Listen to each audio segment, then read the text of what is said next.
Welcome to the Video Game Collectors Podcast. I'm Josh Byerly, and this is our host, Matt Rose, and our special guest today, Danny G. Dan Gomez, SNES Finder. Um, SNES Finder. oh no, that's not it. What was it? Super Nintendo. That's Yeah, yeah, it. yeah. That's what it was. Nice. Retired account. Retired account, Hmm. Gold Brazil Super Nintendo control, Oh, don't remind me. ex-owner. Don't remind me. I had two, by the way. Yeah. Had it all. Mr. Dan Gomez. What's up? How you guys doing? Nice to see you. Welcome back. Yeah, Yeah. for the fifth time, I Fifth think. time. I think so. SNES Finder. That's that other dude.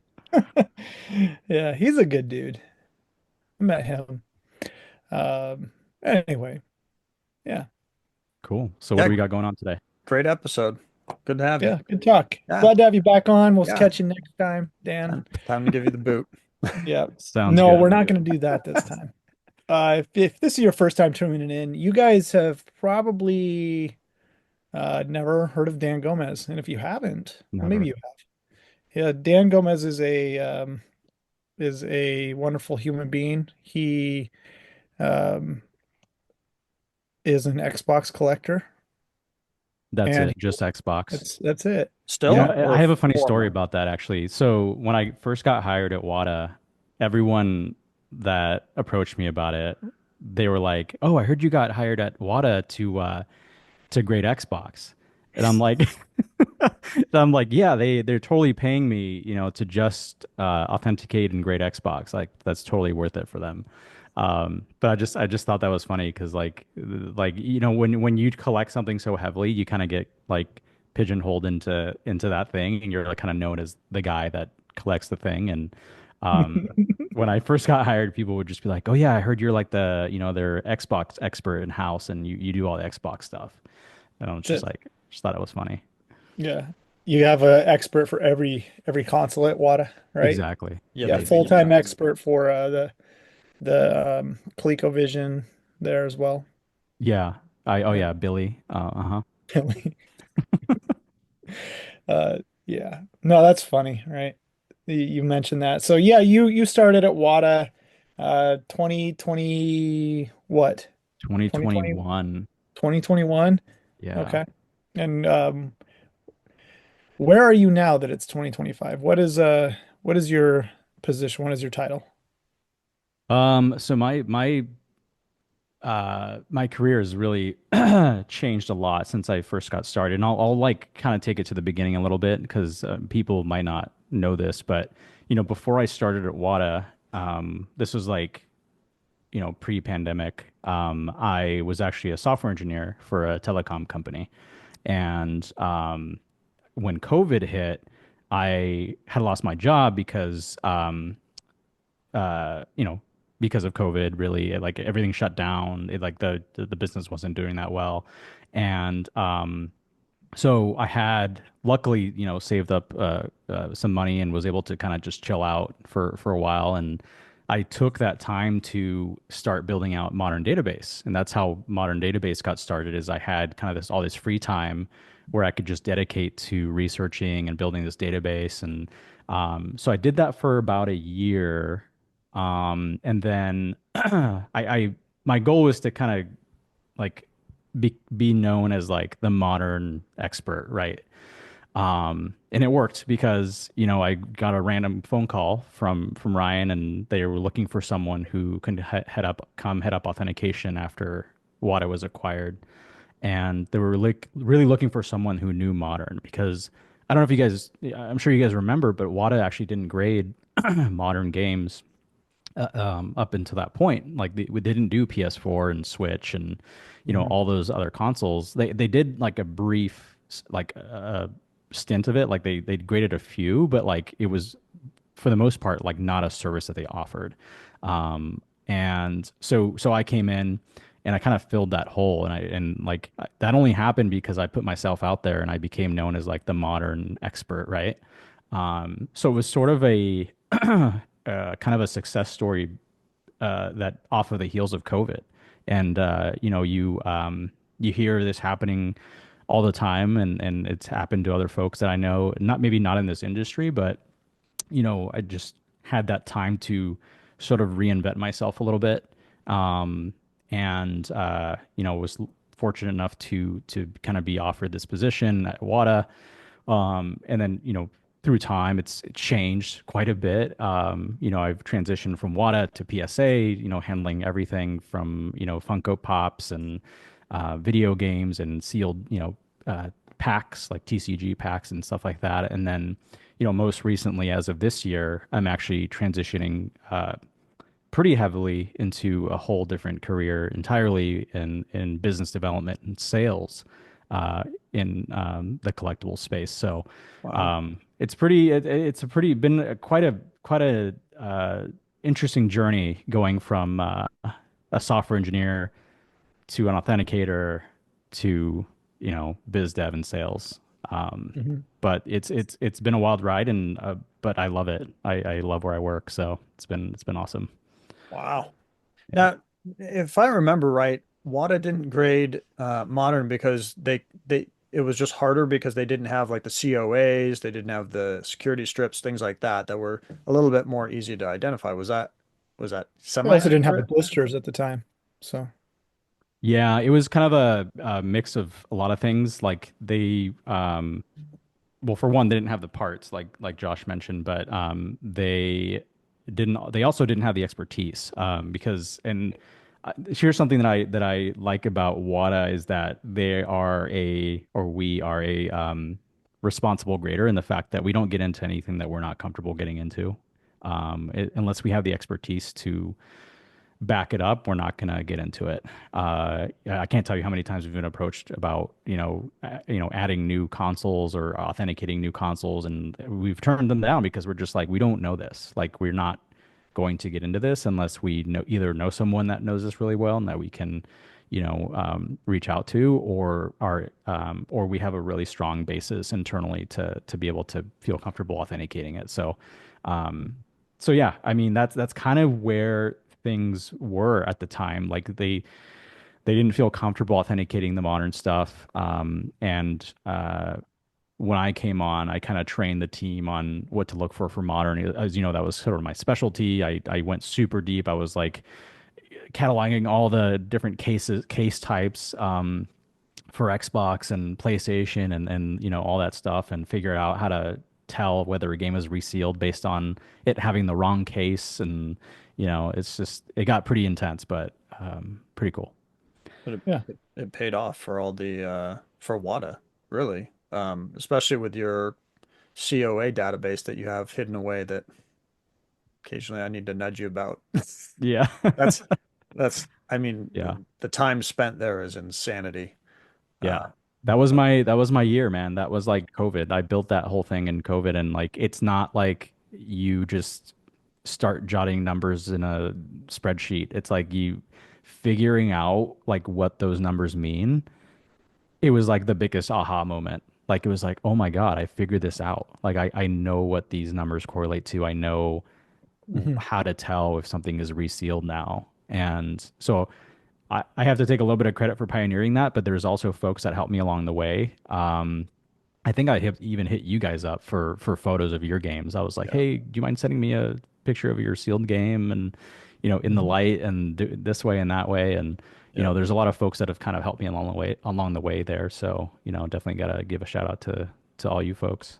Well, I thank you too, though, because it helps us out in collecting. Like, we could be trading off or grading, fake copies of, especially, back in the day with Halo, and your hard work and efforts has really helped that out. So I appreciate it, and I thank you a lot for putting in that grind because I know it is a Yeah. grind. Absolutely. So with that said, there has to be anomalies where something the number doesn't quite line up right, Yeah. right? It Exactly. has to be. And Yeah. I mean I think I have one that you guys rejected.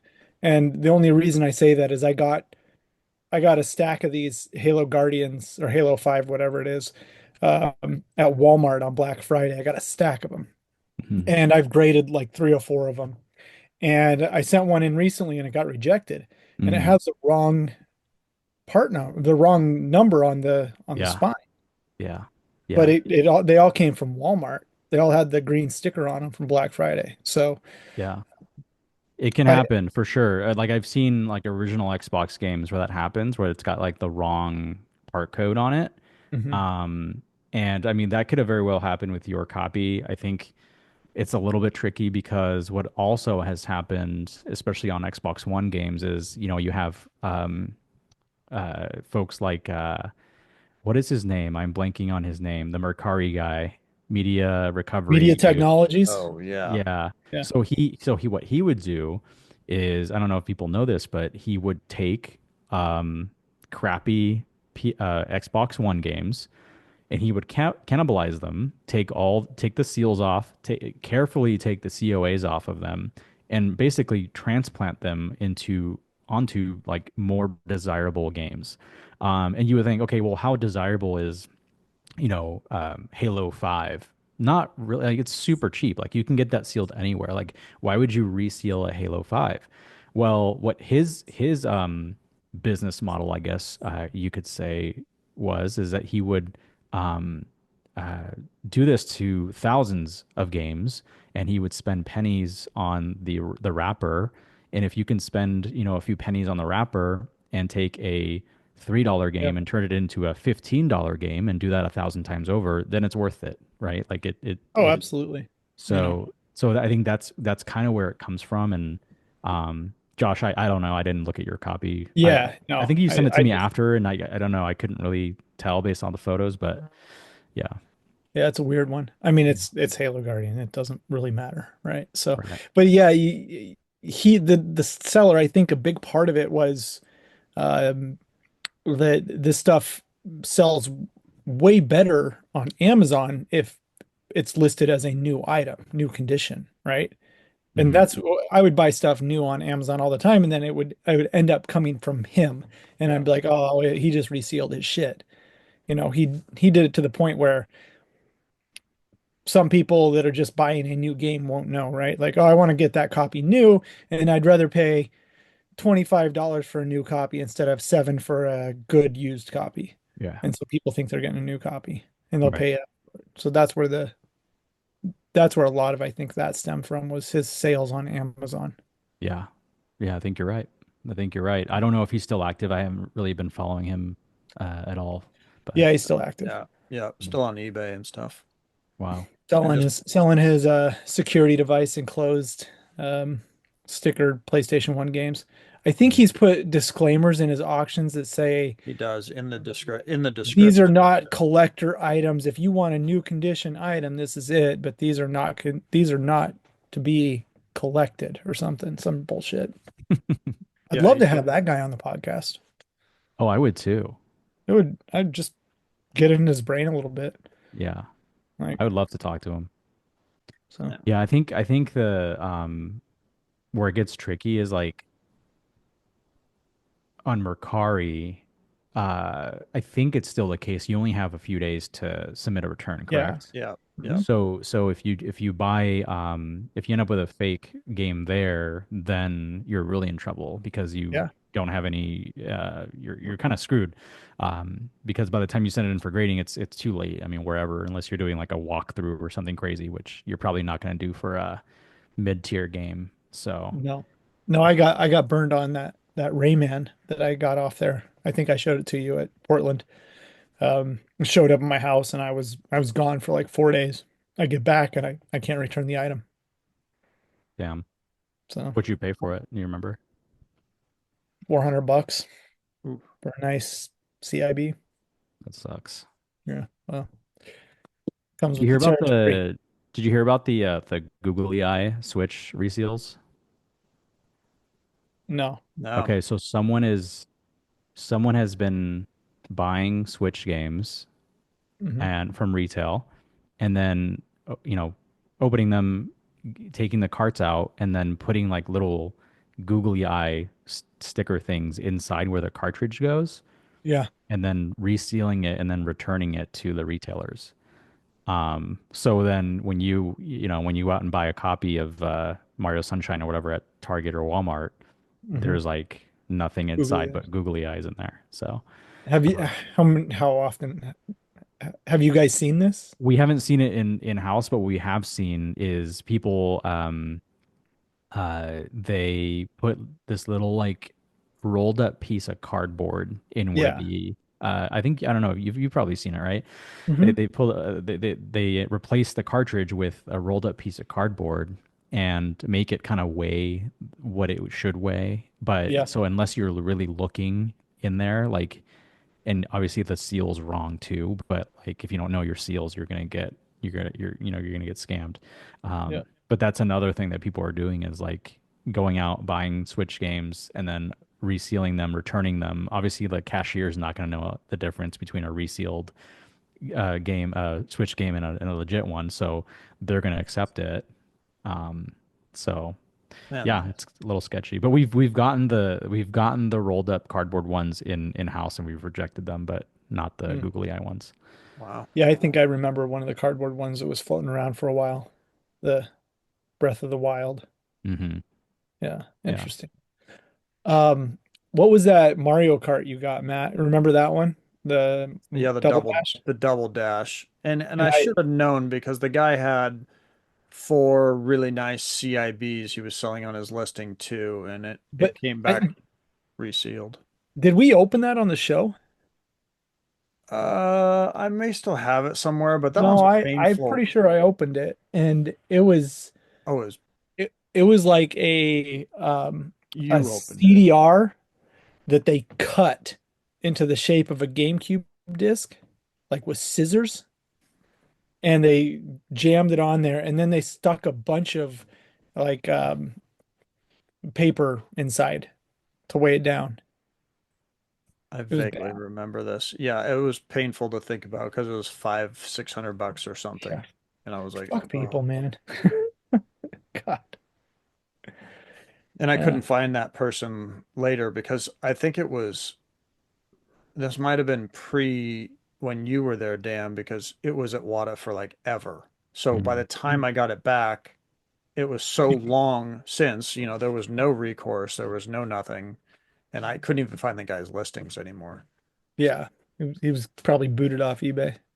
yeah, yeah, All you crazy modern collectors out there. that was a painful one. Uh, Yeah. We've seen sort of it's actually been kind of crazy to see like how counterfeits have evolved throughout the years and have gotten better, not just better, but like I would say like more creative.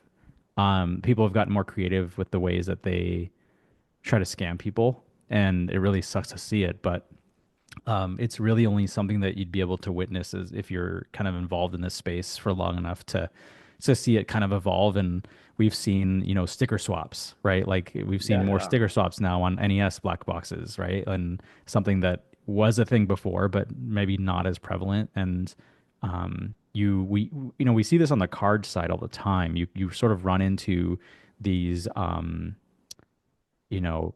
Uh, fraudulent rings where like it's almost like a crime ring where they're like an organization and they're like really spending time and effort into really faking something really well. And I think that we're kind of starting to get there for games, and not to that degree at all. Like it's really bad for cards.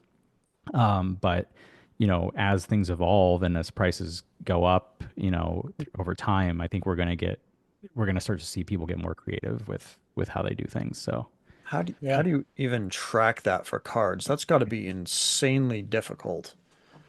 Like, yeah, no, it is, and it's ever evolving. The ways that they doctor cards, the way that they counterfeit cards. Um, and luckily, we've invested a lot in technology to help us with that. But then also just training our graders to really know how to catch these things and stay on top of it. So it's an ever going battle for sure, though. fun times. Yeah. So business development, Dan Gomez. Yes, sir. Let's talk about that a little bit. Sure. What do And you you're mean? you're the biz dev guy for PSA, for collector's universe for WADA? What is the position, I guess? What do you do? What are you working on? So it's for PSA pop culture, and Okay. what culture entails is like TCG, um, video games, so WADA, media, film, music, all that stuff, and Hmm. Funko Pops. And as you know, we're going to be launching comics this year, so that's going to include comics, and that's where the bulk of my time is spent these days. Is just building relationships in this field, talking to dealers, talking to collectors, and really feeling out this market and getting really entrenched into it. And that's actually really been really rewarding because, coming from a video game background and knowing like what's important to collectors in the video game space and how collectors act and what's, all that, like it changes depending on the hobby. Like, video game collectors care about different things than comic and Funko Pop collectors and other like coin collectors do and card collectors. Like at the end of the day, we're still collectors, but like I think the hobbies are at different maturity levels, I guess you could Hmm. say. So if I'm talking to like a Funko Pop collector about a pop report, they're like, "What the heck is a pop report?" Like, they're just not coming from that space, so they don't quite like understand it yet. I think it's going to take a while. Yeah, Um, video game collectors, we didn't even come from that space. right, right, Like we it took for any sort of census was an afterthought before WADA was even a thing. right. Like the idea of tracking graded items was very new, and I dare say it was niche because of you could request how many were graded from VGA back in the Mhm. day, even though it wasn't public. They would send you what was graded. They're like, oh, this is how many we've done. Yep. That it wasn't like in the forefront of collectors' minds at all. Yeah, yeah. So yeah, I'm sure the Funko people will come along. Yeah, no, they will, and it's a growing category. It performed really well last year. We're starting to see a lot more people become interested, and we're going to be launching the Funko Pop report here pretty soon. So, I think that is going Funko to be a Pop game changer. report. Yeah. Yep. Yep. Okay. Yep. Um, so yeah, I mean, it just like You guys got to do something with that. Funko yeah, Pop report. we'll Funko definitely do Pop. You something. got that's a fun play, man. If your marketing team doesn't take that and run with it, man, you guys gotta hire me to do your Yeah. marketing. I don't know. It's a yeah, we got to do something there for sure. Grading those makes sense. Just in the fact that I mean I've got a couple, but they're so easy to damage. Like so to me it's more like kind of protecting it, especially if it means something to you. Grading Beanie Babies makes sense too, but Yeah, you look guys at haven't got to that yet. that was a Wow, long is that a 9.4 Beanie Baby? Yeah, 9.4. His name is Karate Champ. Nice. Yeah. Um, it's That's one of awesome. one. it sits well with my athletic world. Um, anyway, Yeah, but anyway, I know that Funko is not everyone's cup of tea, and at the end of the day, it's like some people don't get it, and that's fine. But uh, I it's think it's it. like I think if like because like sometimes I'll hear people say like, oh, why would you collect Funko Pops? That's stupid or whatever.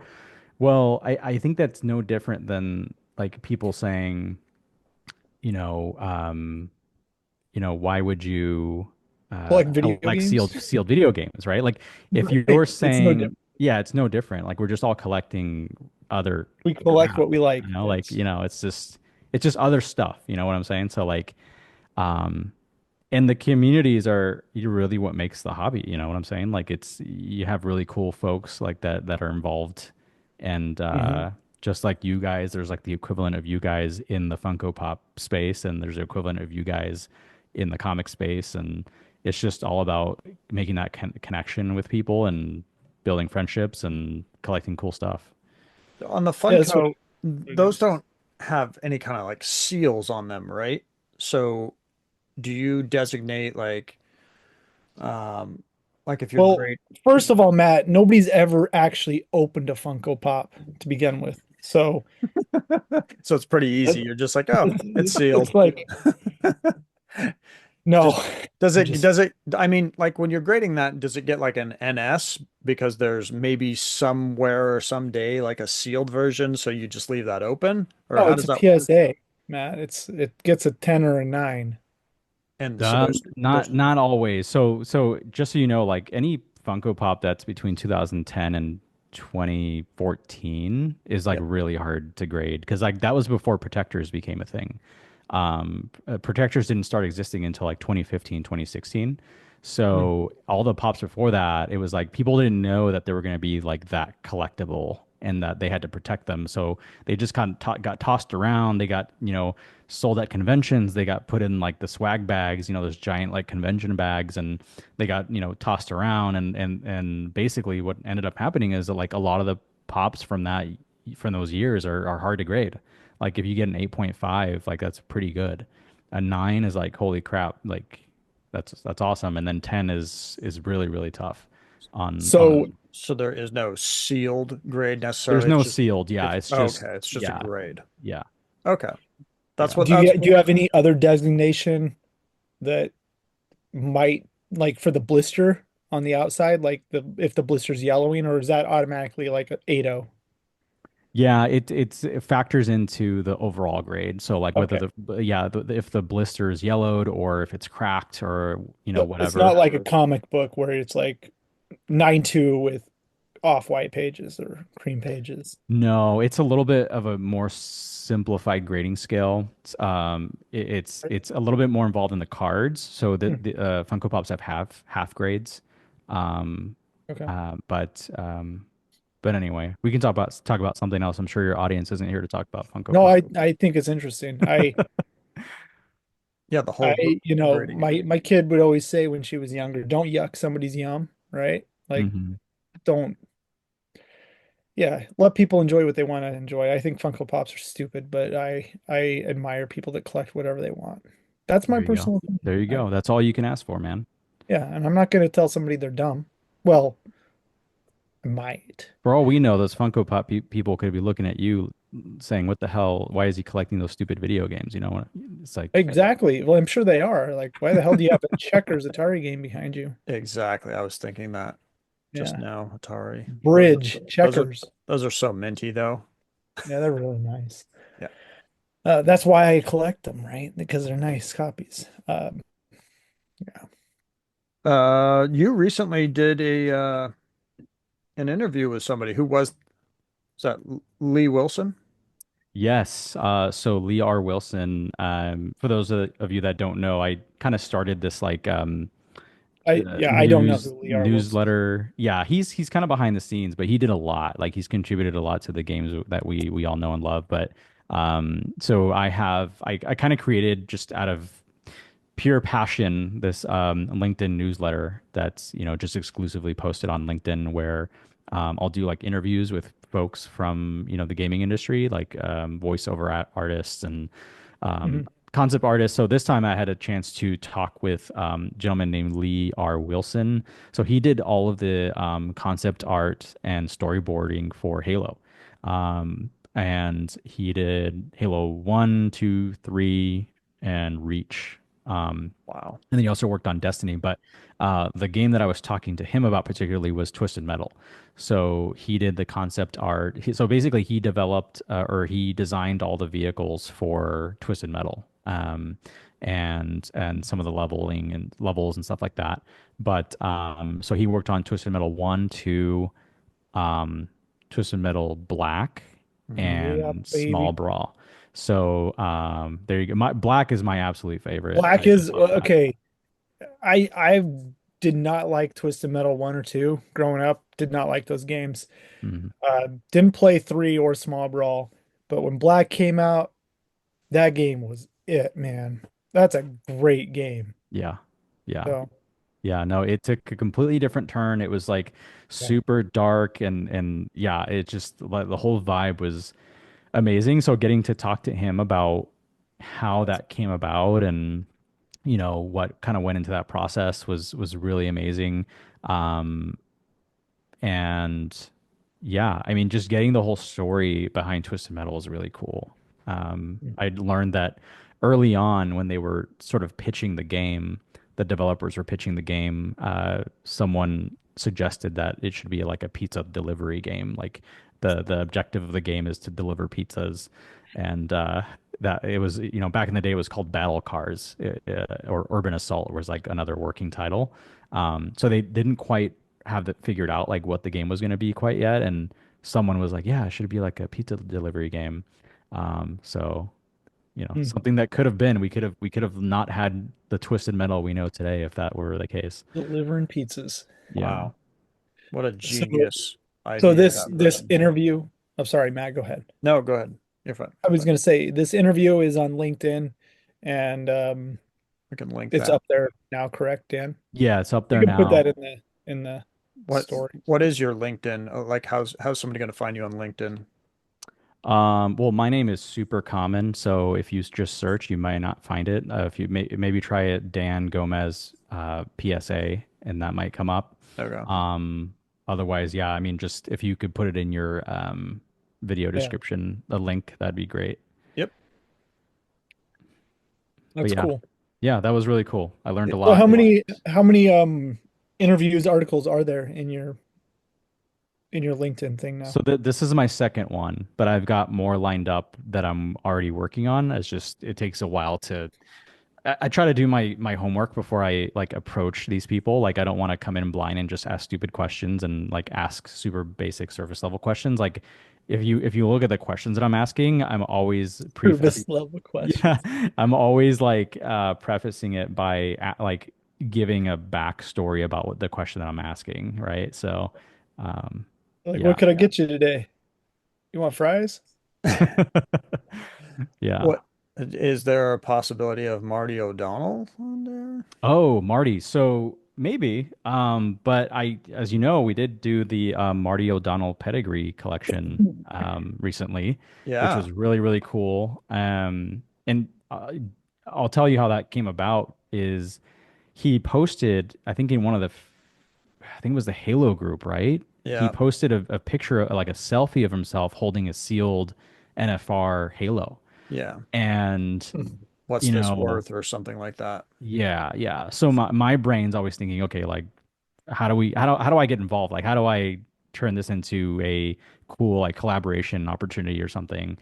Going Mhm. back to my current job and what that entails. So I reached out to him and I was like, hey, like, you know, this is who I am, this is what I do, and I think there's a really cool opportunity here to preserve your games. And by the way, explaining to someone that doesn't know anything about grading what grading is pretty challenging. And Yeah. Yeah. also, it especially like if someone random reaches out to you and says, "Hey, send me your game or send Yeah. us your game that's worth, all this money." It takes a lot of trust. So I really appreciate Marty being up for it and trusting in me. But I think he felt comfortable because I could speak his language and I like I knew the history of Xbox and Halo and like when I called him when I was on the phone with him, I could talk the talk. I can be like, yeah, this and that about Halo and all that. So I think that helped a little bit, but I think selling grading is a skill of its own to folks that don't know anything about grading or have never graded an item or you know um yeah, Yeah. so anyway, uh we talked. He sent quite a few pieces from his collection, including Halo 1, Halo 2, 3. I think it was like 20 items total, including soundtracks and things like that. He But wasn't involved in Halo 4, was he? no, he wasn't. Good Yeah. man. Yeah. I That was need, Eric. That was Eric's game. That makes yeah, sense. Eric took over at that point. I'm just I'm just For those who don't know, Dan, who is Marty O'Donnell? Like maybe you can give a better Yeah, so he is the composer for the Halo games or the Bungie era Halo games. He's also done a lot of different other things, but he is a just an overall like audio director. So he doesn't just compose, but he like he works with like the voiceover artists. He works with the different audio teams. He's basically like the guy who orchestrates the entire audio experience for a video game, and that's kind of what he prides himself in these days. But yeah, early on it was like, um, composing music for games, and he did commercials and these other things. So, What other games did he do prior to Halo? Do you know? he did,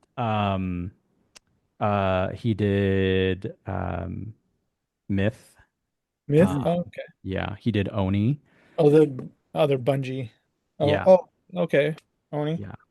yeah. Myth. Yeah, he did quite a few other. Did he work on Marathon? Do Marathon He did stuff? Marathon. Yeah, he did Okay. Mist. Oh, I hate Mist. He did it was Sorry. Mist Riven. It wasn't the Ravine. first one. This. Oh, he did the sequel to Mist. Yeah, he did the sequel. Yeah. Ravine. Um, Still not my favorite games. So, what's your why don't you like those games? because they suck. I Wow. don't know. So I think Mist 1 sold like over a million copies, Yeah, it's right? the best-selling computer game of all time because it was packaged with every goddamn Packard Bell. So Yeah. by default, it got the Sneaky. treatment that Connected Ventures got. Mm. That's why it's the best-selling. So are you saying if it's a pack and it doesn't count? No, that's why they say it's the most selling game of all time. It doesn't count, but Ravine's probably fine. Miss sucks. I'd rather play Piss, the John Goodman satire game. So Haven't Wait, played that. you interesting played thing I that? just noticed real quick. Josh, VHS right behind your head. What is it? Yeah, right. It's right there it is. That's Maximum interesting. Overdrive. Yeah, that's No way. interesting because Nice. Dan referenced that in his interview with I was like, what are the Has odds? that What? always been there? No, wait.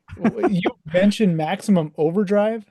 Yeah, are you kidding me? It's so in the article I mentioned that the co-creator of Twisted Metal, his name's David Jaffe, he got inspiration for Sweet Tooth from that film. Are you kidding me? This is Yeah, like that one of my favorite movies of all no time. way. Yeah, the Happy Yeah. Toys semi truck with the Green Goblin Oh, on the front. hold on a second. I got to show you a display. Yeah, Hold I on. was that there was like a one in a million because I literally just read through your interviews so that I could be kind of up to date on it, and I was like, that's an interesting fact about Maximum Overdrive. And then I'm looking, I'm like, what the hell? What are the chances? I was like, did he set Nice. this up? Good eye. I didn't even see that behind him. I thought that was really interesting, and I was like, huh, I never knew that. That was I didn't know that either. So, I mean, prior until recently. So, I got to go watch the movie because I that don't. Oh, the good. Green Okay, Goblin check that was this. attached to oh, that is so sick. Look at this video store display for Didn't No Max. you get that way. at Portland Retro? Yeah, Corey gave this to me. Well, I owe him some money. But Yeah. check out these rental display boxes Oh for the my movie. God, those are sick. Isn't that sick? Oh man. Yeah, The this is my semi truck on the front, that is yeah, it so doesn't have the cool. face though, man. Look at that. Yeah. But Damn. it's such a rad display. Wow. I'm Pretty jealous. rare display. I So want one of the got Emilio. posters. I want a movie Yeah, poster. that's I think that'd be really cool. yeah. What are the odds? Yeah, that's insane. But yeah, like I said, it was new to me. Like when I first learned that Sweet Tooth, the ice cream truck was inspired by this film, and I was like, oh, I have to look Which into this. you know what? That's pretty cool actually. So we could go in a roundabout way and say that Twisted Metal is a Stephen King video game. There you go. And then you could kick it back to the Collector's Quest guys on their Stephen King episode with Johnny. There you go. Talks about Stephen King video games. Yeah. Yeah. That's a big deal, man. There's a lot See, of like you're crossover in uncovering that history, game. Dan. Like, Yeah, That's that yeah, I- it's awesome. And then uh, like Mr. Grimm, like one of the characters, right, in the game, like has like inspiration from Daredevil because mm, it's like flaming skull dude on a motorcycle. Like sure. yeah, so Oh, it's you mean Ghost Rider? Ghost Ghost Rider. Rider, yeah, sorry. Yeah. Um so yeah, Okay. there's just inspiration all over that game from different things. Yeah.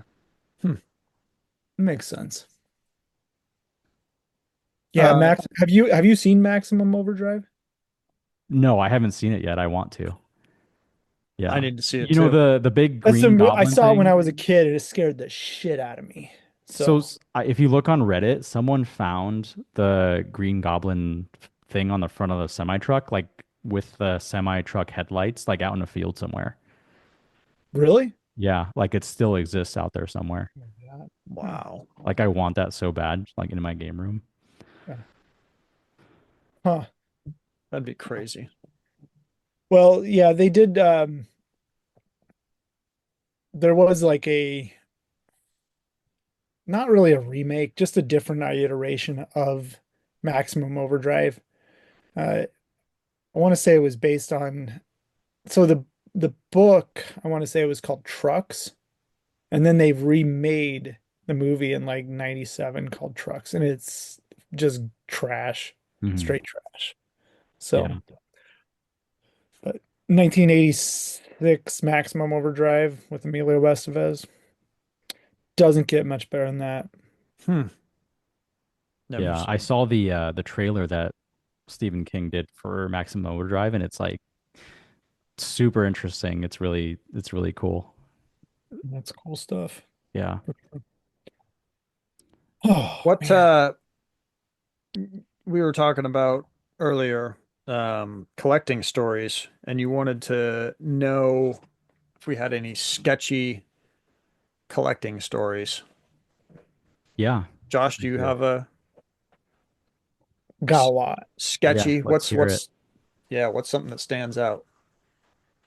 It's Portland Retro or But yeah, I mean, just recently buying all those Commodore games on the sidewalk outside of the the Hyatt at Portland Retro Gaming Expo.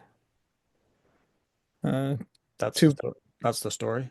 That's it. Yeah, two unsavory individuals were selling a carload of Commodore games, new old stock, out of their car, and Chris Kohler came down running to our booth because we had some of his games in our booth. He's like, "There's this guy selling these Commodore games out of his trunk and um, out in front of the expo center." And I think Toby saw him and told him he had to leave, and then the cop showed up, so he's gone. But we ended up getting a few things. I'm like, God damn it! And then that wasn't that on Friday or something? And then Saturday rolls around, And they came and back. yeah, and they came back, but they didn't go down to the expo center. They parked up by the Hyatt where I was staying.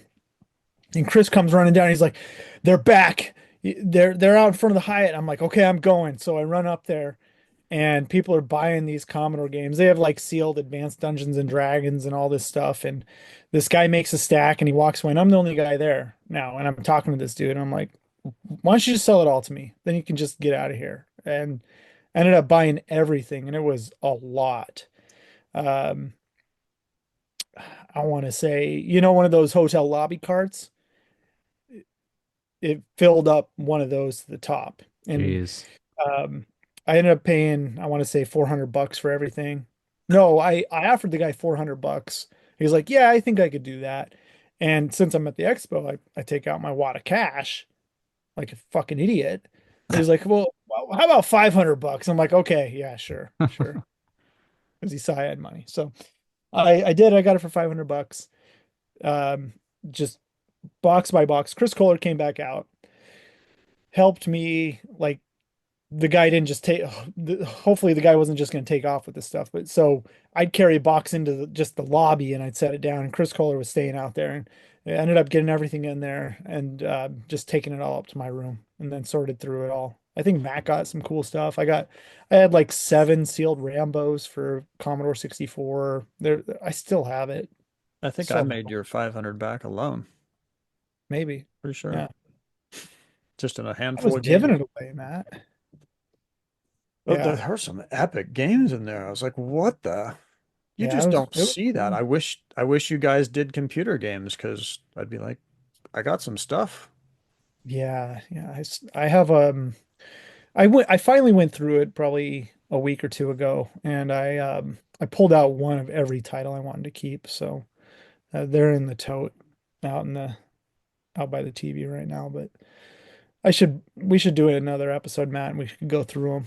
But there's some cool stuff. Yeah, it was. There's like a sealed. There's Dave Winfield baseball on Commodore 64. You can't even find a Mm, complete copy of it on eBay or a disc.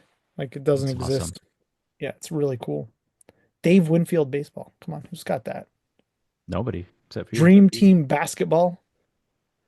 It's got Patrick Ewing, Joe Dumars, who wasn't on the Dream Team, on the cover. Um, which was funny as a Data East release. It was supposed to be released on the NES, but it got canceled. So it's kind of cool. That's Yeah. awesome. What That what was a sketchy find. what Sketchy. what do you got there, Dan? I know you got something Oh brewing. God. What's this? Yeah, so this must have been, I think this was like 20. Okay, so let me give some context here. So back in the day, I would say like 2011 or so, I started Back in the um You're yeah, just a back in the child. day. You're just a child. Well, back in the day is like what I mean by that is like when I started getting heavily into collecting. Oh Um, man, I got a good one here. yeah. Thinking about So what I used to do is I used to hang flyers around town asking for video games. yeah, look at you. And yeah, and I went pretty hard. Like I was hanging them up all night. And I hung hundreds and hundreds of flyers. Like, and the Wow. thing that was sucked is that the city would take them down. Every week they would come and rip them down. Where Um, where did you live? this was in the Bay Area. Okay. Yeah. So, so, uh, one time, I have more stories about these flyers that are pretty crazy, but one time I got a call and, they were like, "Hey, we got some N64 games. We got an N64 console and some games." And I was like, "Great, send me your address." So they send me the address and I just type it into my GPS and start heading that way. And I'm like, "Oh crap, this is in a really bad neighborhood." And it turns out it was in a neighborhood called South Park, and it's known for like gang activity and stuff like that. And I was like, you know what, screw it. I'll go. Like, I'm sure I'll be fine. And I show up, I park in front of their house, and there's like the main house, and then there's a house behind that house that's like down this like little alleyway. And I park, and one of the guys meets me up front, and he says, "Hey, it's in the house. Come with me." So we walk down the long driveway into where the back house was, and as I'm walking in the house, there's two other guys there, and they're like cholo dudes, right? Like there's big, bald dude with tattoos, and these guys look scary. So I see them standing next to a table, right? And I walk in, and then the guy that brought me up, so there's three guys. The guy that walked me up to the house closes the door behind me and stands next to the door, like blocking the door. And I'm like, oh my God, dude, I'm about to get robbed or something. And I'm like looking around and like just it's like this dimly lit apartment or like little condo, house. And so it's three guys and then myself. I do see the N64 and the game's on the kitchen table. So I'm like, okay, they at least have it, but I'm getting like really weird vibes from them, right? And like they're just kind of staring me down a little bit, and there's like creepy stuff on the walls, like it was like Day of the Dead stuff, but it was like really it had like guns and stuff, like art with like Day of the Dead stuff with guns and stuff, and I'm like, oh crap, what's about to go down? And they the deal went down, and like I bought the console and the games, and like I managed to get out with the games and the console, and but that at the time I was like, something is going down. Like I'm definitely getting robbed right now. Because like I said, the guy behind me was like blocking the door. Like he shut the door behind me as I walked in, and then he was blocking the door, and then it was like these two guys just standing there next to the table. So that was probably one of the sketchiest deals I've done, and I definitely learned my lesson at that point. I was like, I'm not doing that again. Like if they want to show me something, they got to bring it outside. But um, yeah, that was probably one of the sketchier deals that I did. So they didn't rob you. They didn't rob me, thankfully. Okay. I definitely thought they were going to though. Um, but yeah, the flyers were very fruitful. Like not nobody was doing that back in the day.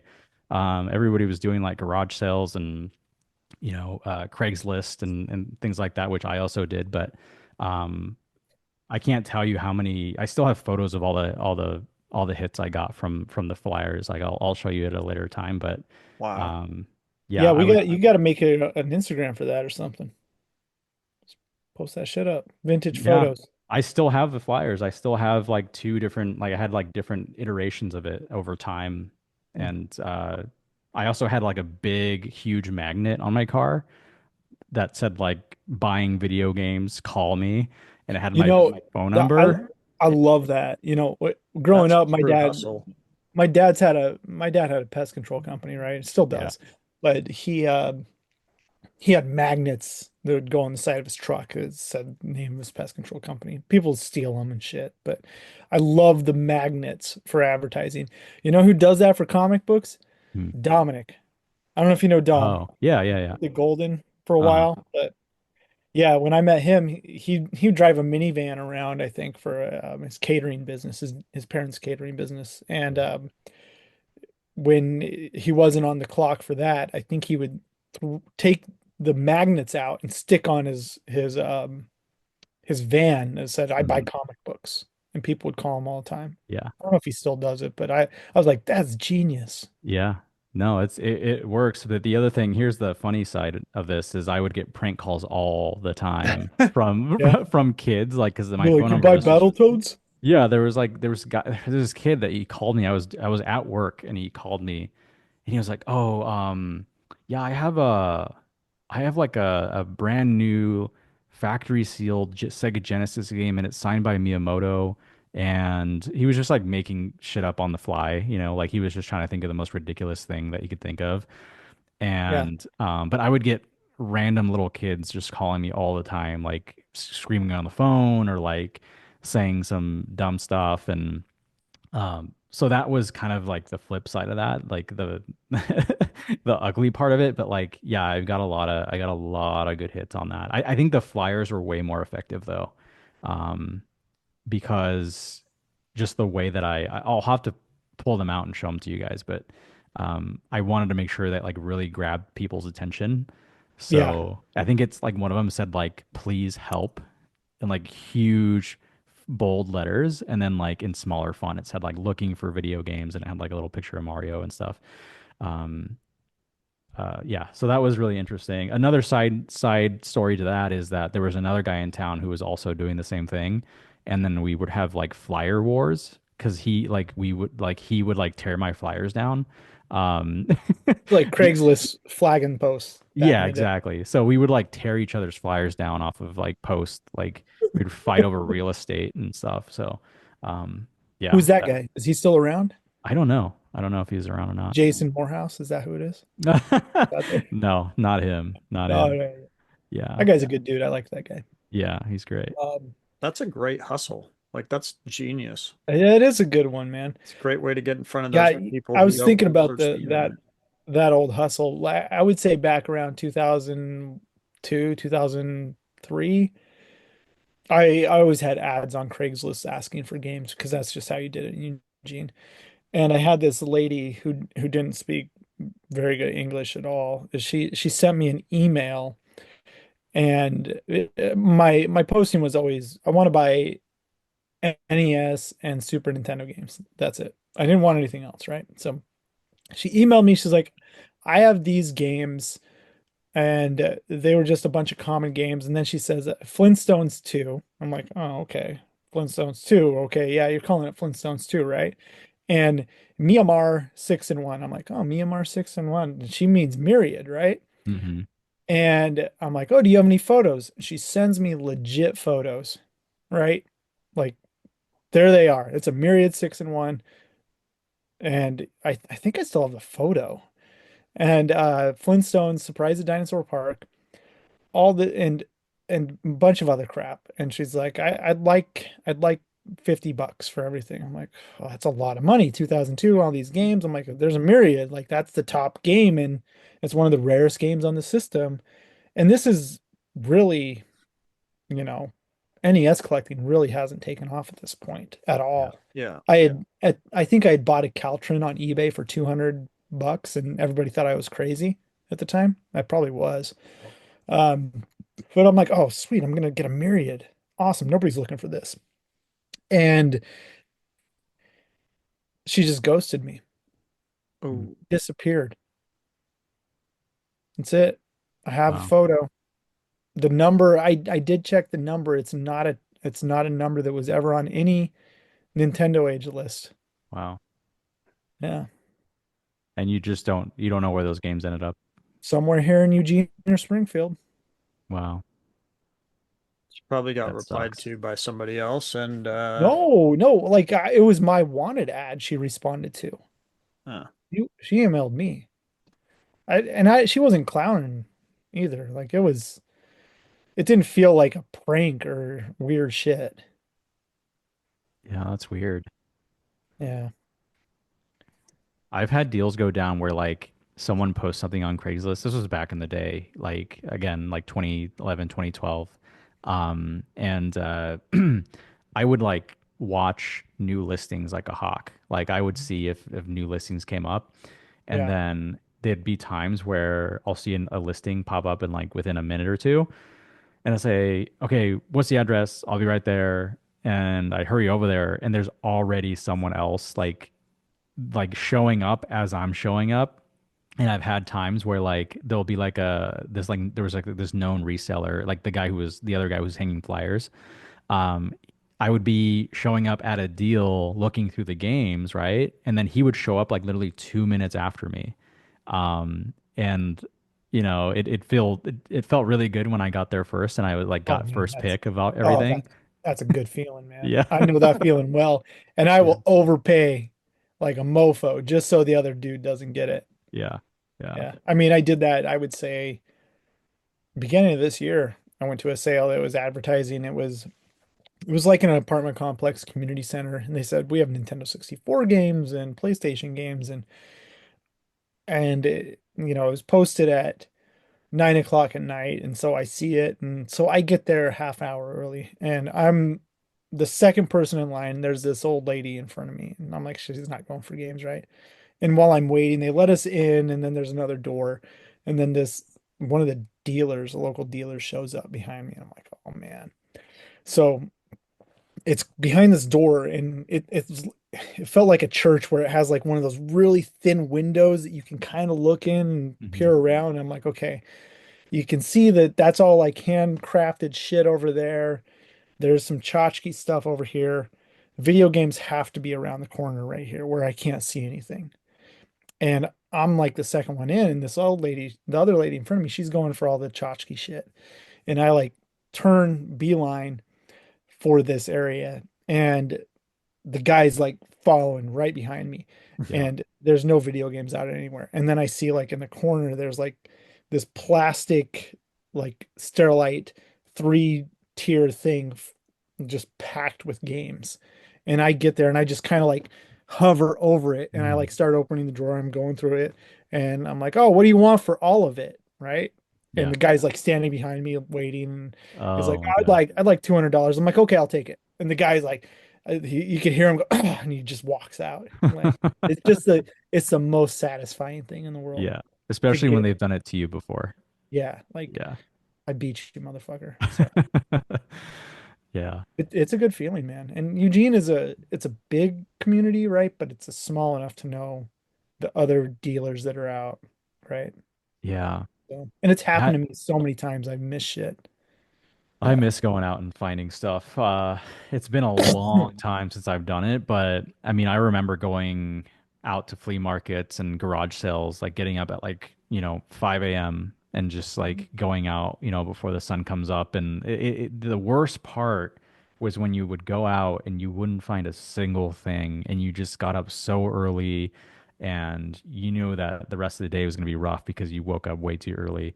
And yeah, but when you like, I've had some crazy days where I come home with some crazy stuff for cheap, and you kind of chase that, like, that thrill of getting like another big find. And you know yeah, it's still fun though. Like, I do miss just kind of like, especially garage sales. I haven't been to a garage sale in a long time, but just driving around like new neighborhoods you haven't been to, Oh man, it's you good. know new cities you haven't been to, and just kind of just chilling out and getting some coffee and going out early. It's a great feeling, actually. Just takes It's a a lot good out of you. feeling. Yeah.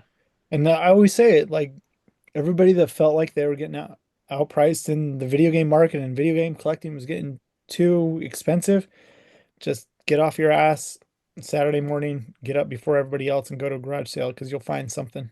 Yeah, And if you don't, do it the next week, right? Like yeah, I'm hard pressed to, like, if I'm like committed to go to garage sales on a Saturday morning, there I will find something, one way or another. I'll find some video game sort of shit. yeah, You have to have that energy, man. yeah, for sure. So anyway, All right. You Matt, guys, what about you? What's your sketchy story? I don't really have one. The only sketchy story is one we've told before. But Bernie, California. that wasn't really sketchy. It was just, Bernie, California is a pretty sketchy place. eh. Where But is Bernie? I don't think I've been there. Is it in the Emerald Triangle? What is the Emerald Triangle? Oh, it's down by Eureka? Reading. Yeah. Oh, it's in No, okay, yeah. it's east of Reading. Yeah. It's east So of Reading. Okay. northeast, so it's not towards Lassen, it's more towards Shasta. Okay. So if Interesting. you're at Shasta, you take the cutoff and go to Bernie instead of going down south to Reading. Sounds like a ghost town or something. It It's a was, different place, man. yeah, it's small They got a pop. Dollar General and a Safeway. Yeah. Hmm. At least they got a Safeway. Uh, Matt, that is hands down one of the most interesting places I've ever been to buy video games. yeah, we can retell that one a little bit later. But I was thinking we hop in and read some comments. Okay. You guys good with that? Yeah.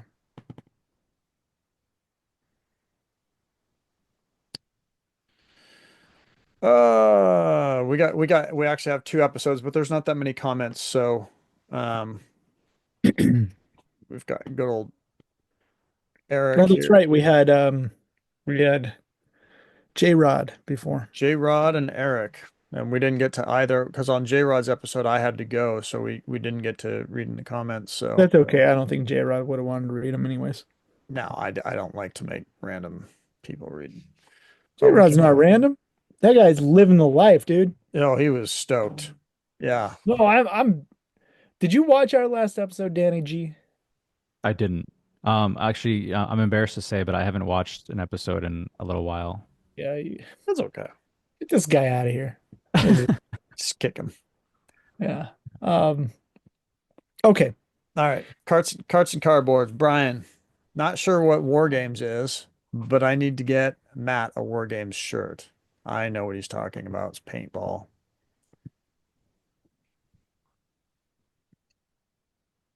Is paintball still like big? Yeah. Well, I mean it's I wouldn't say it's gosh, it hasn't grown like leaps and bounds or anything, but I mean it's a big deal still. Like there's professional players who get paid, living Um, wages to play. like, okay, so I'm curious. Paintball is there just any open like close range like dodgeball paintball sort of game? where it's you're in a small area and you have like 40 seconds to hit somebody as many times as you can? Paintball's kind of no. Paintball's kind Oh, of that would be cool. evolved to like smaller fields Okay. with blow up air bunkers that you Yeah, hide yeah, I know, behind. I know that, but I was curious if there's like different iterations of it. No. Well, I mean there could be, but not on a professional level. That would be interesting And they're because I bringing think about like basketball, and like in there's have you ever heard murder ball? Like it's dudes in wheelchairs playing basketball, and it's oh. like brutal. There's a documentary on it. You got to watch it. It's wild. Hmm. It'd be interesting if there was like paintball in wheelchairs. Like That would be sick. I would, I think that'd be a neat sport. You could head it up. Yeah, maybe. Okay. All right. Timmy J.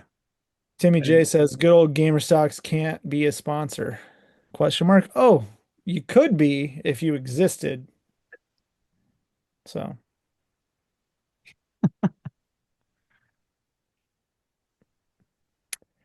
anyway, Dan, you want to Can you you want reply? Can you enter a reply in for me? yeah. Okay. Dan said, Can you say Dan says to stop buying stuff at conventions? in this one specifically? In either one. It's a kind of an inside joke. He'll get it. Oh, okay. "Do you know Timmy J?" Is that Mr. Gamerstocks? Yep. Yeah. Yeah. Oh, he's a good dude. I met Timmy J at Midwest. I like that guy. That's where I met him actually also. I met him at Midwest and I snuck up on him and he was trying to buy something and I was like, stop buying shit. And that's kind of where the joke came from. Got Damn.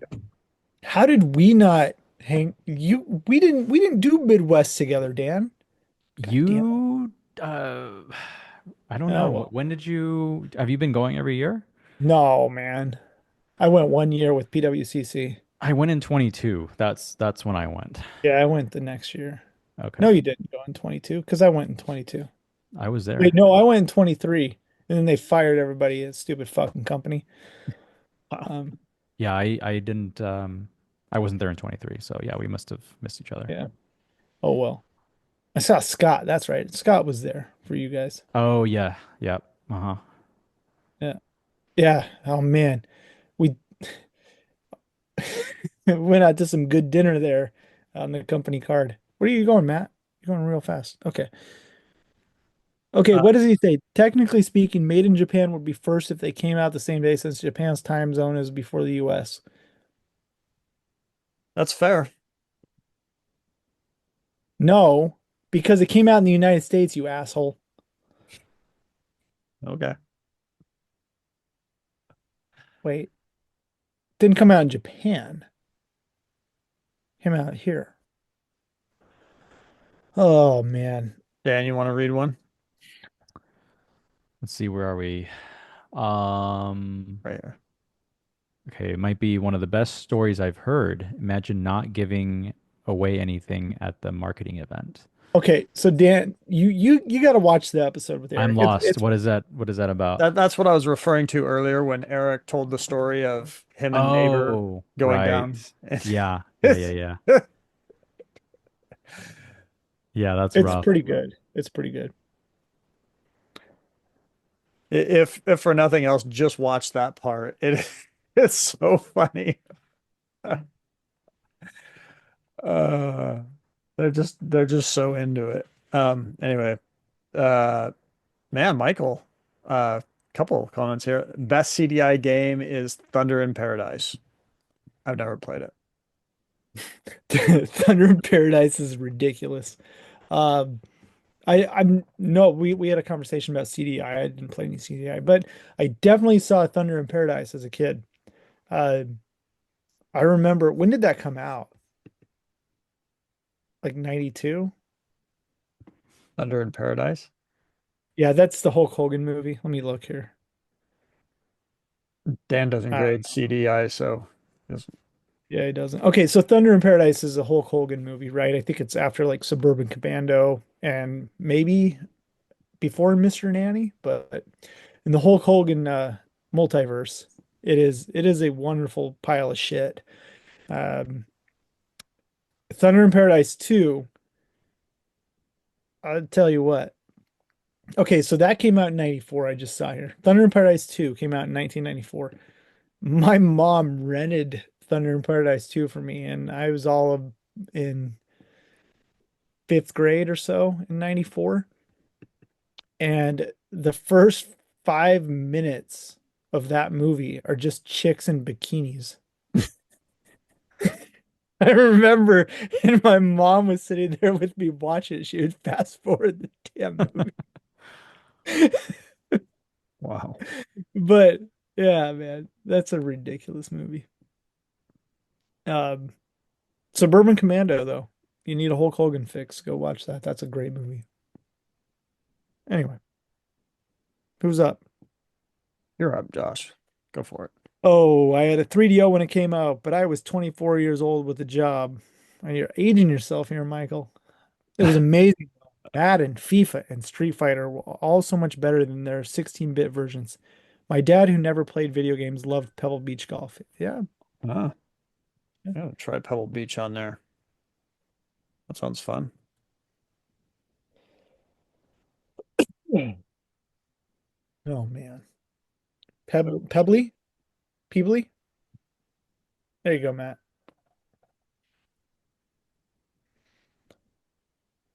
Ban the myth. Oh, you commented. Oh yeah. 69th. The only comment that matters. Doesn't respond to text, disappears for months at a time, and comes in with a banger comment. Doesn't even respond to my comment. Isn't that me? Because it like, do you guys remember my comment from like a few episodes ago where I was just like said hi or something? Yeah. That was like the first time I've commented on YouTube in like 2 years. Wow. Crazy. It's all situational, right? Like, which app did YouTube open in today? Oh, I can't like or comment because I'm not signed in. So when Right. it's situational and you can like or subscribe to somebody, you will. If I have to take that extra step because YouTube opened up through Instagram and I am not logged in, I'm not going to subscribe. Sorry. Yeah. Yeah. They should figure out a way to make that easier. Yeah. Well, do you think Google and Facebook want to actually work together? I don't know. I don't Maybe think not. so. Meta. Do you think Ron Artest should sue Facebook? What? Oh, meta. Haha. I got it. Okay. All right. So those are the comments. That's the Yeah, fun part. That was a Blockbuster good episode. third. Henry Damn it. was second. Damn it, Tim. There is an N in damn it, I think.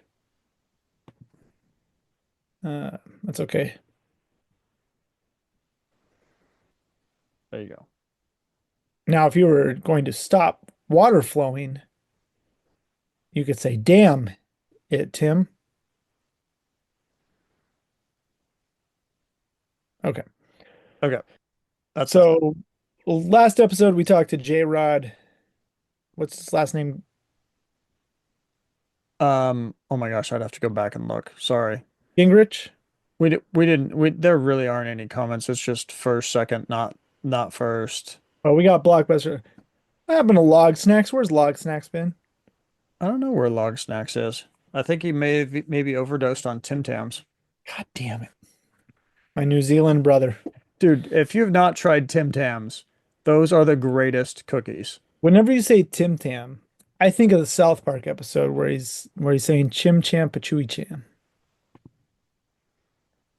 Dan, have you ever tried Tim Tam cookies? I don't think I have, no. Oh my gosh, you can get them on Amazon. They're from Aussie land. I mean, he's technically from New Zealand, but we'll just call him Australian. Oh, they're so good. I'm a Biscoff kind of guy. A Biscoff. You're gonna bisque me off, man. Mm-hmm. Are those the dry cookie ones with the chocolate? They might make some with chocolate, but they're just like if you've ever gone on a flight recently, they like to hand them out on flights. Um, they're We did like not. this like ginger, cookie, I Oh, those guess. are good. Those are good. Yeah. I don't. Yeah. I'm not It's like in familiar with that red one. packaging. It's they're really good. Yeah. Sounds like They're something. not Tim Tams. Anyways, well, Rad Workshop is glad to have you guys back. Just getting caught up on all the new episodes. Yeah, we got to get better at this, Matt. I got to get better at this. Matt's really good at this. I try. You have a family. It's not. It's easier for me because I don't have a family. So that's. Well, it really all just comes down to time management, right? I think there was a saying for time management that you can't manage time or something. I forget. Oh, that's true. There's a clever line there, but I Yeah. I- What is I I heard something on some scrolling shit that I scroll on the other day that like I've been thinking about, and it was probably a couple weeks ago, and I think about it every day now. Like somebody who said, "All you 40-year-old dudes, right?" I'm like, "Yeah." He's like, "You got about 20 summers left." I'm like, "Jeez, 40 something dudes." I'm like, that's brutal. How old are you, Josh? "That's I'm 41." I'm You're like, 41. Okay, you're not that much older than me. I thought you were way older than me. but I mean, yeah, people live to all different ages, right? You man. Um, but it really like I think about it every day now. Like it's weird, like that one thing, like, man, you don't have a lot of time Nope. Hmm. to enjoy it, to Yeah. do it. And I'm like, you do and you don't, right? People live a long time, but quality of life diminishes quickly. And you just gotta go. Dude, I Yeah. got 20 good summers left, man. I'll be 61 years old. I got more than that. I know I do. But it really puts a lot of shit in perspective, I think. Yeah. You know, how old will your kids be then? What will you be doing at that point? Will you be retired? Will you just be slinging shit on eBay like you always have? Um, Yeah. like it just gets you thinking. Then I listen to Johnny and Tyler talk about like this shit about filling in bubbles and stuff on their podcast, and I'm like, man, I'm into their content about how much time you have left in life and why the fuck am I doing all this shit with video games? And I'm like, man, what am I doing? So I go back and forth with like maybe I should just get rid of everything. Like fuck it. Yeah. But I mean, is that money gonna It's not make even you it's not happy? even I it's mean, not I even think money. collecting makes you happy, right? So like you gotta fill in that time with something, right? Like whether it's family or I could do things or more, collecting right? or Like if I wasn't doing this stuff, I could do more with family. Well, what if Rome gets into collecting? He's into it, man. What is the new Pokemon set? Journey into Mystery or Journey into something? Whatever. We just opened 5 packs tonight. We didn't get a single goddamn hit though. that So, sucks. like, he's into it, man. I've been organizing Yeah. all the Pokemon cards like a crack addict out there. So, getting my fix. I know, I know a lot about Pokemon all of a sudden though, because over the last month and a half, I've been organizing Pokemon cards. Yeah. So, best way Yeah. to they we got a pack of a, a box of Minecraft cards, Panini Minecraft cards. Have you seen those, Dan? Mm-mm. No. They're legit. They're really cool. So, Send me a pack. nah, I don't know about that. We just opened all 5. So, Okay. Dan, you got any wins? You I know didn't what? I didn't prep you Uh, with anything. I haven't bought anything really too meaningful in a long time, and that's because, as you guys might know, my wife and I are expecting a baby. That's That's a going to be win. due. Yeah, that's a pretty big win. So yeah, I'm my buying is definitely slowed down. I like need to make room for stuff, so I'm actually selling a few things. And yeah, so nothing really to show off, but um, yeah, That's a win. yeah, Yeah. Shooting live rounds. You're having a Congrats on kid? that. Yeah, we're having our first Hey, baby. man. Wow. I'd say that's a win. Yeah. Okay, I'll say this again, but I've already told you, Dan. Go to movies. Go see a bunch of movies this next week. We just saw one. It was terrible. Doesn't matter.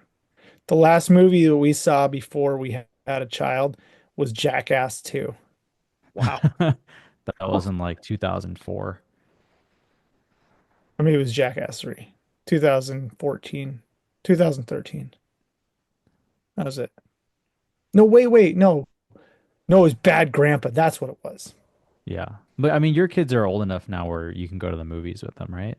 I mean, Yeah, we just go and see cartoons and shit. We're going to see Minecraft oh, I want to see on that. Friday. Yeah, I'm pretty Yeah. excited about that. Yeah, that's So, awesome. yeah. Yeah, I we did. just saw the movie that we saw was Woman in the Field or some crap like that. It was like the lady who's like wearing like a black veil and she's like just sitting in the middle of the field and like freaking out the family. Have you seen the trailer for that? Yeah, It's really I bad. it looks bad. Yeah.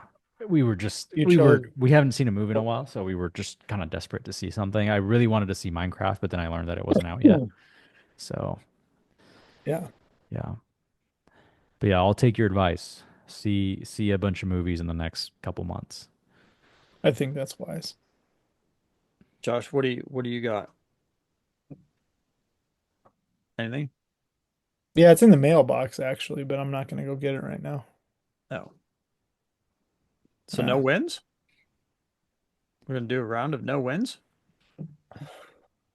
Let me go see. I don't have anything right by me. I didn't bring anything in here. Hold on a second. I got some stuff. Some things. Dan, you'll appreciate these since maybe they didn't walk through your hands. But Oh, nice.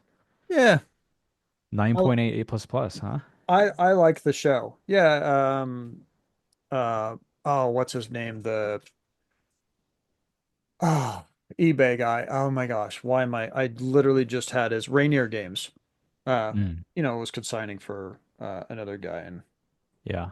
I was like, I like that show. Even though, people like pro Halo players and stuff aren't big fans. I watch it Uh-huh. with an open mind, and I don't know if you've seen it, but I I really, haven't, no. I want to though. yeah, the girlfriend and I watched them all, and I really liked them. You just have to, let go of the fact that maybe it doesn't follow the Halo storyline exactly, but it's just watch it for what it is. It's good. Yeah.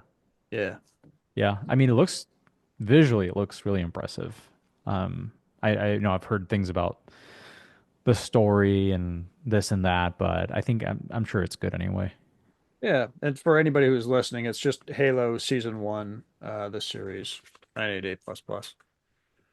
It's a win. Red versus Blue. Yeah, and then you verified this, so I appreciate that. It was just a NS Oh, 90A. nice. Yeah. Uh yeah, I got it for a really good price. I snap bought it because I couldn't believe they listed it. So but Yeah. yeah, I had a I don't think I had one of these, so Yeah. That's awesome. That's clean. Oh man. not that we've mentioned I, Halo enough on this episode, but there you go. Tosh, what do you got? I got this artist proof by Bob Daub or artist print. So I don't know if you know who Bob Daub is, but you should Google him. He did these wild That's can't see, can Bowser. you? Yeah, Mario artwork. Yeah. They're ridiculous. So this is one of his limited prints that he did. And Nice. yeah, That's it's pretty pretty cool. cool. Pretty cool stuff. Follow him on Instagram. Go check his stuff out. It's neat. You gonna frame it up and put it on the wall then? I am. Yeah, I like it. I like his art. Um, yeah, the stuff I bought was coming from Canada and it just finally showed up and I got a notification on my phone that it's in the mailbox, so I need to go get it. No. But, Yeah, I haven't really been buying much. It's kind of nice. Yeah, it's nice to take a break sometimes, actually. Except for when you see that really good deal and you're like, well, I can't pass that up. So, Yeah, I just have to stay off eBay, yeah. honestly. I actually Uh, removed a bunch of my save searches recently. Smart. You're Yeah. smart. Time saver. Yeah. Oh, I got these are kind of neat. They're limited run games, prototype action figures that they never produced. Oh, where'd you get those? Frank was running these auctions on was it Giving Tuesday or whatever, and limited run games donated all this stuff for them to run at auction on eBay, and all the proceeds went to the Video Game History Foundation. This That's one's really from cool. Night Trap re-release, so Oh, they never put these into production, so they're all just prototype figures. That's so cool. Yeah, it's neat. They're neat, weird action figure things, video game related, but it's what degenerates do. They buy shit they don't need. There's So, some really rare twisted metal black figures that never came out.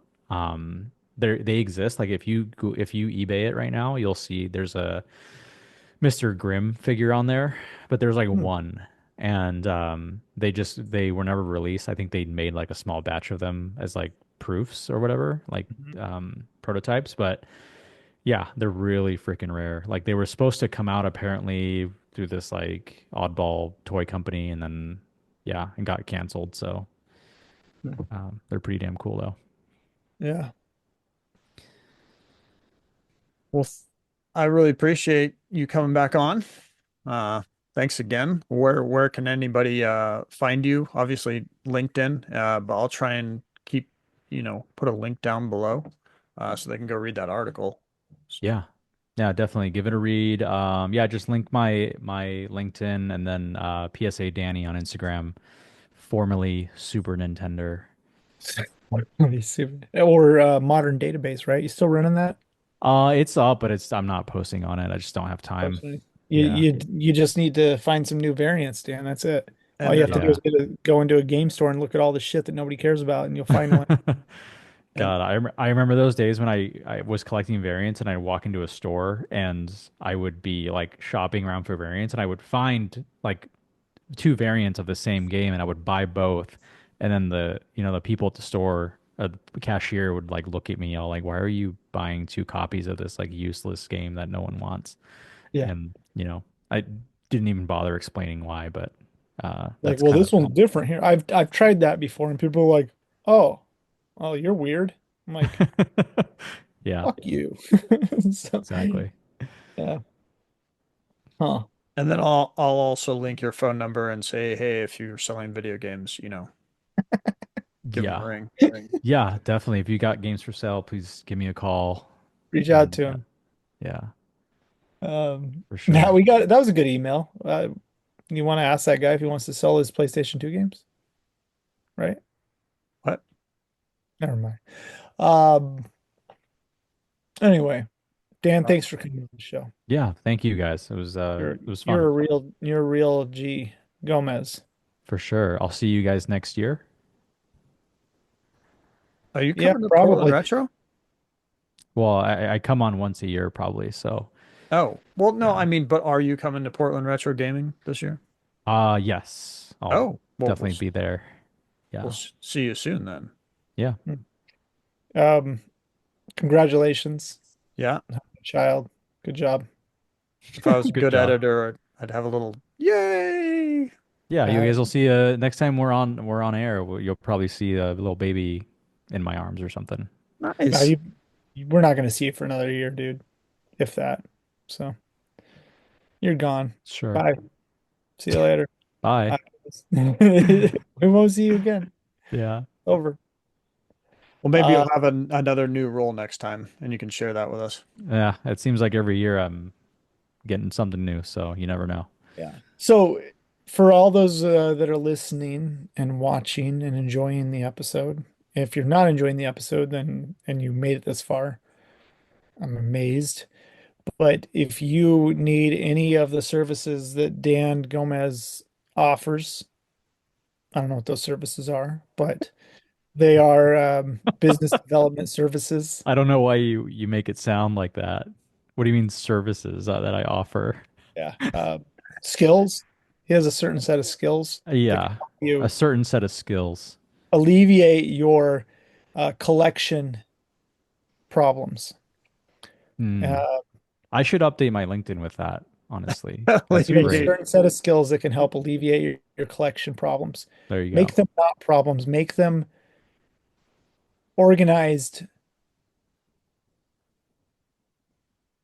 organized, wonderful chaos. Dan can do Yeah. that. Um, his new position. Yeah, definitely. Definitely. Yeah. Uh, Salesman Dan Gomez. Everybody. I'll leave the links and everything below. Thanks everybody for watching. See you again next time. Bye.